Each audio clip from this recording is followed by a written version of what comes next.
Il s'agit d'une jeune patiente de 19 ans qui fait 1,79 m, 68 kg, qui a participé au championnat mondial des jeunes en 2018 avec une médaille d'or, au championnat mondial en 2019 avec une médaille bronze et au championnat de Russie en 2021, donc après son traumatisme au genou, où son équipe a gagné le championnat, et à Tokyo, où l'équipe a gagné une médaille d'argent.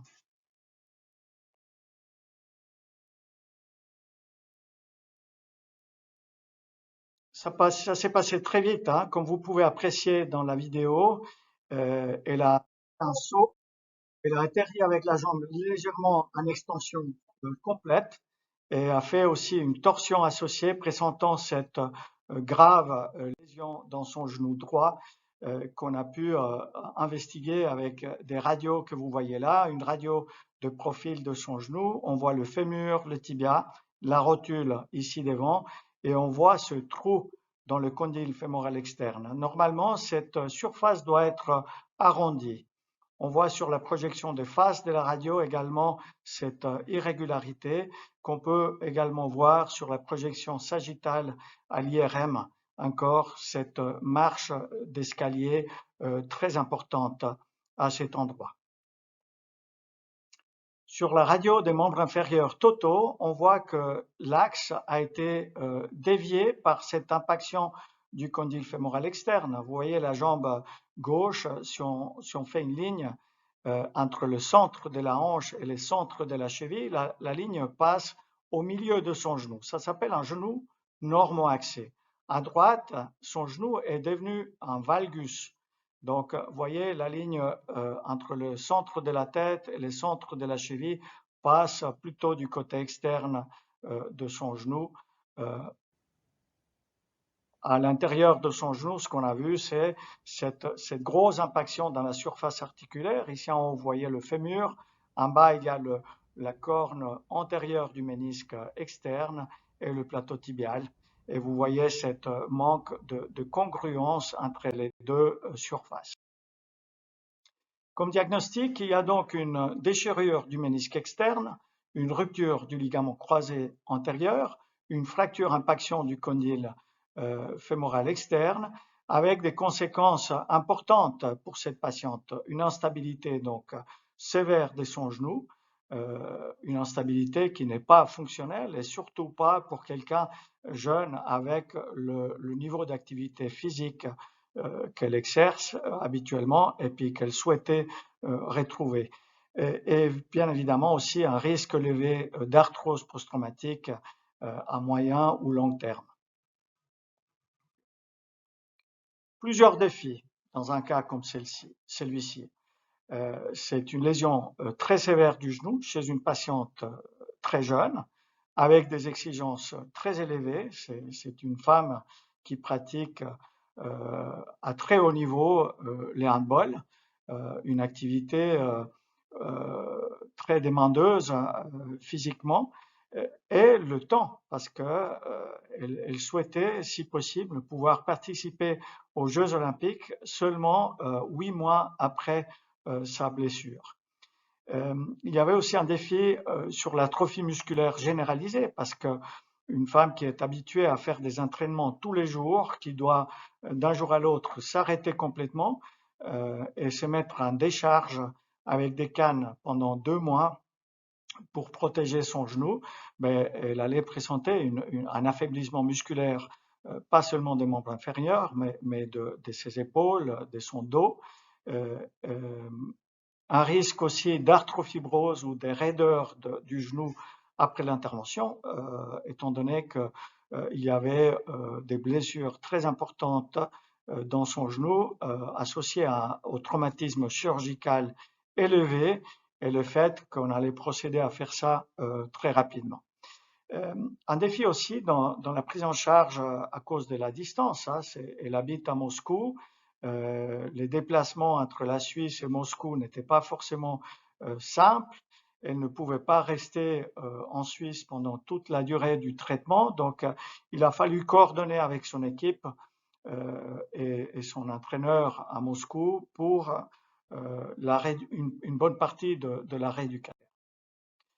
Pour la désimpaction de la fracture, nous avons utilisé un guide que vous voyez là sur un contrôle scopique, donc un guide qu'on utilise habituellement pour la préparation des tunnels lors d'une plastie du ligament croisé.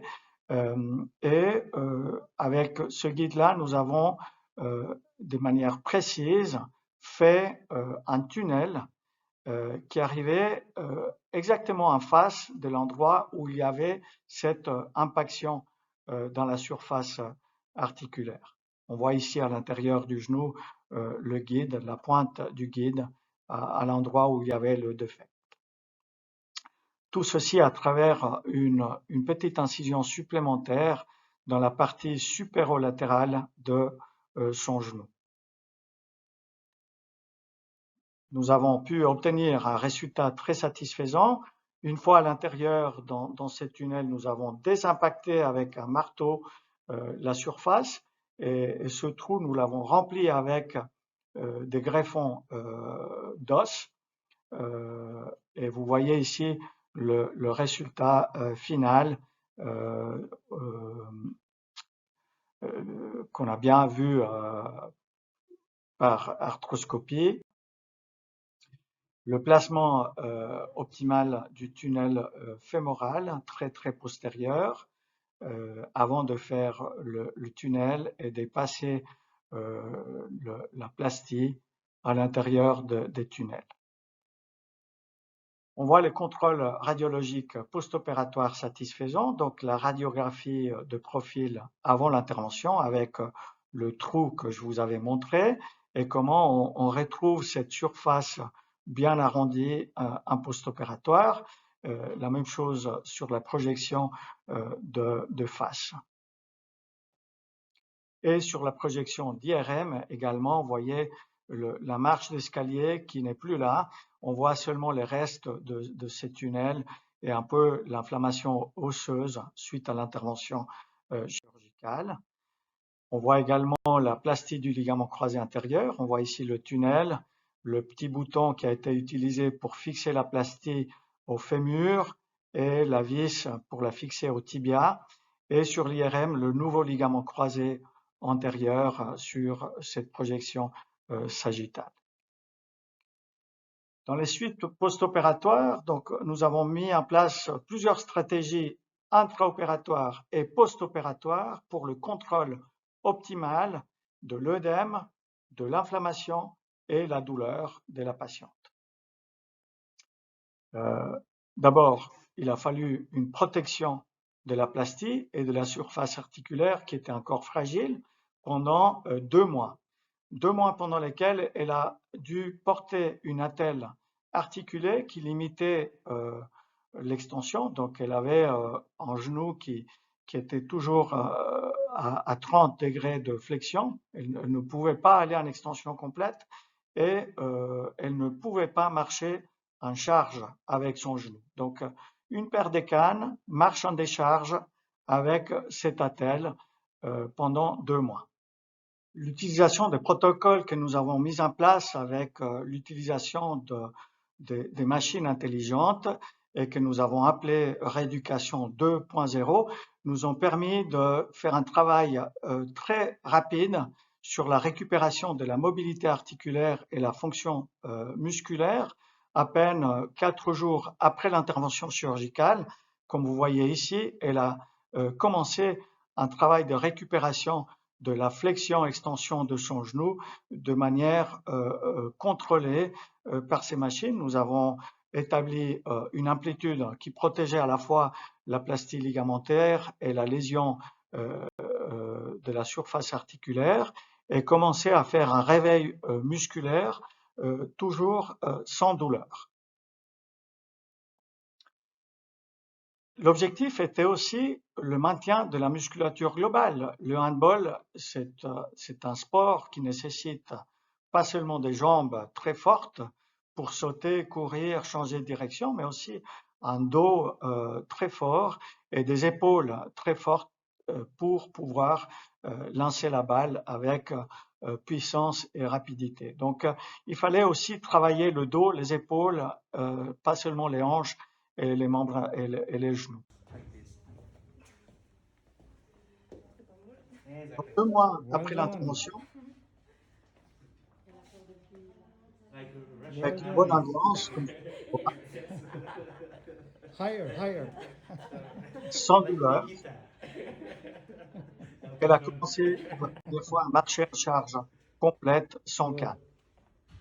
Encore une Very légère important to boiterie smile, et un even discret though we can, flexion even de though we son genou. cannot see that smile. That's good. 4 mois après l'intervention, elle revient en Suisse. Elle commence à sauter pour la première fois, comme vous pouvez voir là. Elle commence à courir, à récupérer la proprioception,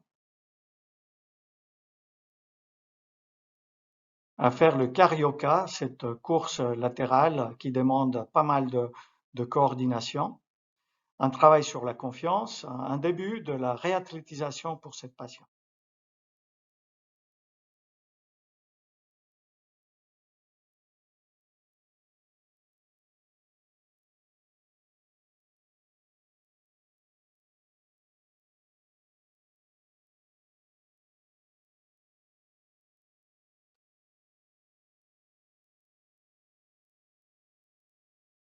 Il faut voir que la confiance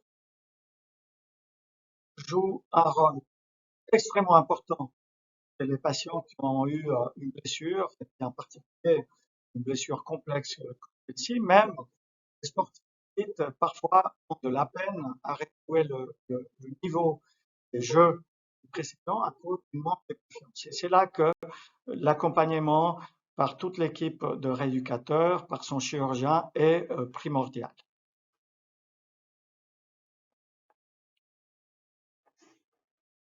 On continue également le renforcement musculaire. Là, on travaille les ischio-jambiers et de manière passive, la machine nous aide à gagner progressivement et récupérer l'extension complète de son genou.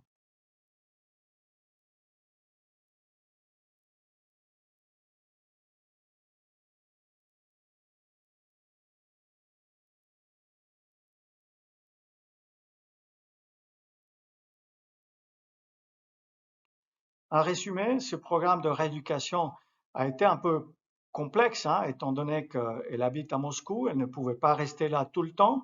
Donc, l'opération, elle a eu lieu le 7 novembre 2020. Elle est restée 5 semaines en Suisse. Elle a fait des séances de rééducation musculaire tous les jours pendant cette période-là. Elle a fait ensuite donc elle est partie à Moscou, elle a continué à faire la rééducation là-bas. Elle est revenue pour une durée de 2 semaines le 13 janvier. Elle est repartie et ensuite elle est revenue une dernière fois pour une durée de 1 semaine le 22 mars. À chaque fois, nous avons fait des mesures de la force et de l'amplitude articulaire, donc la force isométrique à newton-mètre, de tous les groupes musculaires, les épaules, le rachis cervical et lombaire, les hanches et le genou. Et toutes ces informations ont été gardées dans son dossier de manière automatique. Elle a fait un travail donc très professionnel avec son équipe à Moscou, où elle a continué à gagner progressivement la flexion de son genou et a commencé à faire un travail de renforcement musculaire plus fonctionnel et plus axé sur les membres inférieurs.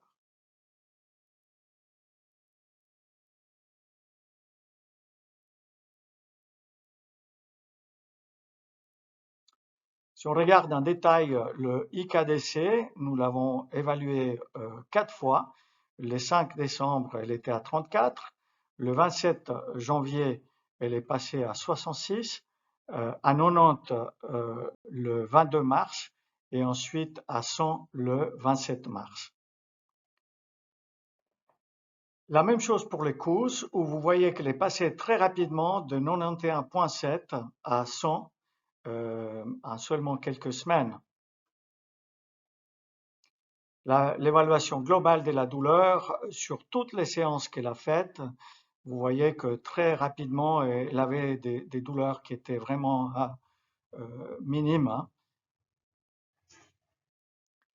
Dans ces graphiques, nous pouvons apprécier l'évaluation objective de la force des membres inférieurs, donc une mesure faite à newton-mètre de l'extension de deux genoux, l'extension à droite, l'extension à gauche, l'extension de la hanche droite, la gauche, l'abduction, l'adduction. Donc ceci le 5 novembre, 2 jours avant l'intervention chirurgicale, le 9 décembre, un brin, donc 4 semaines après l'opération, et puis ensuite 4 mois et demi, le 22 mars.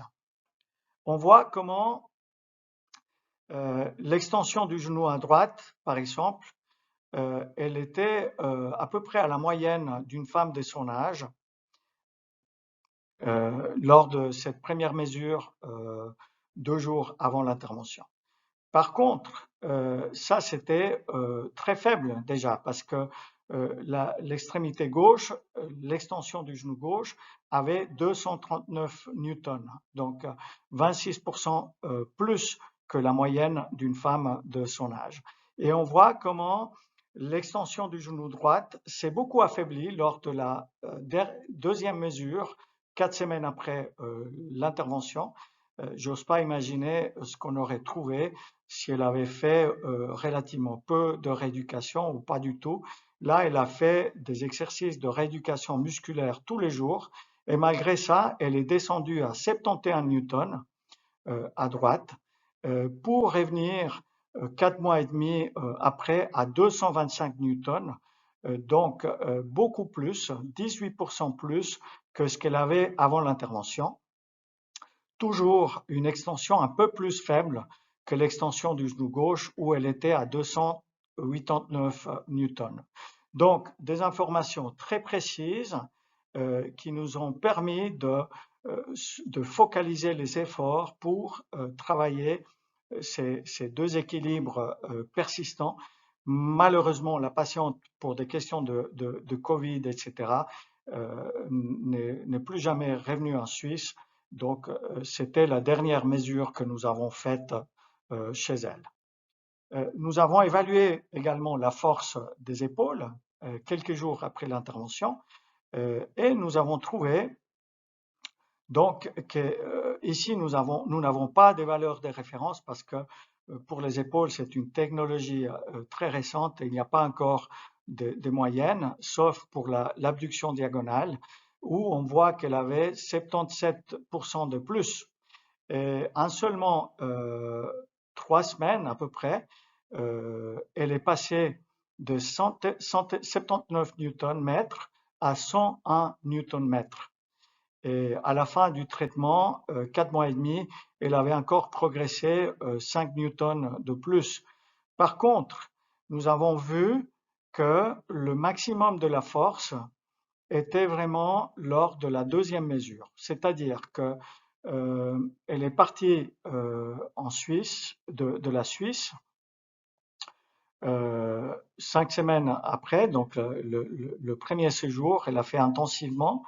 Après, elle s'est focalisée surtout sur les membres inférieurs. Et puis, on voit ici que la force des épaules a en fait régressé. Elle est redescendue à 38 newtons, ce qu'elle avait avant.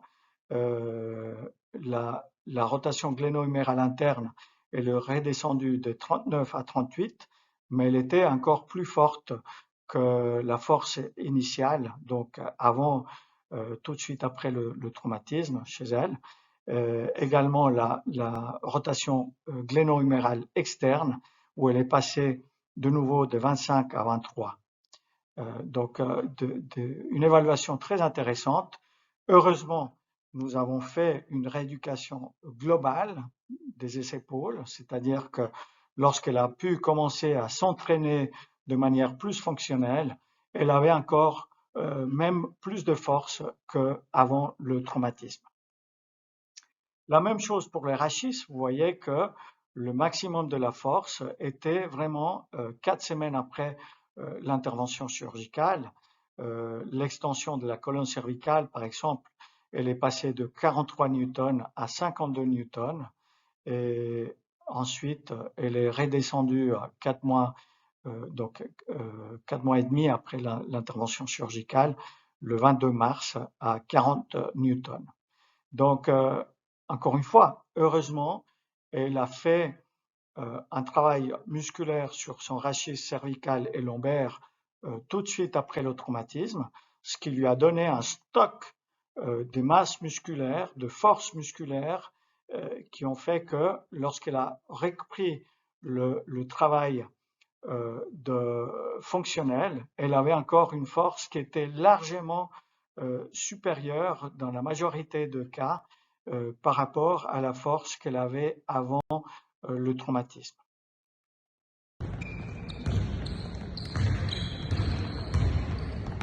Elle a continué donc un travail de renforcement de proprioception et de réathlétisation à Moscou.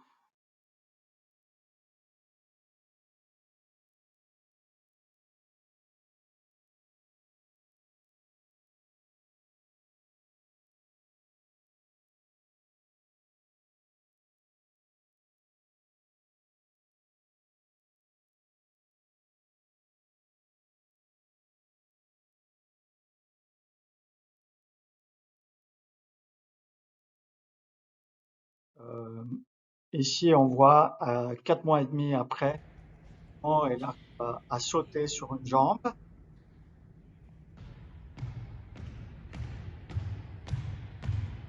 C'est vraiment remarquable. Ensuite, 6 mois et demi après, elle a pu faire le championnat russe où l'équipe gagnait, et 8 mois après, médaille d'argent à Tokyo.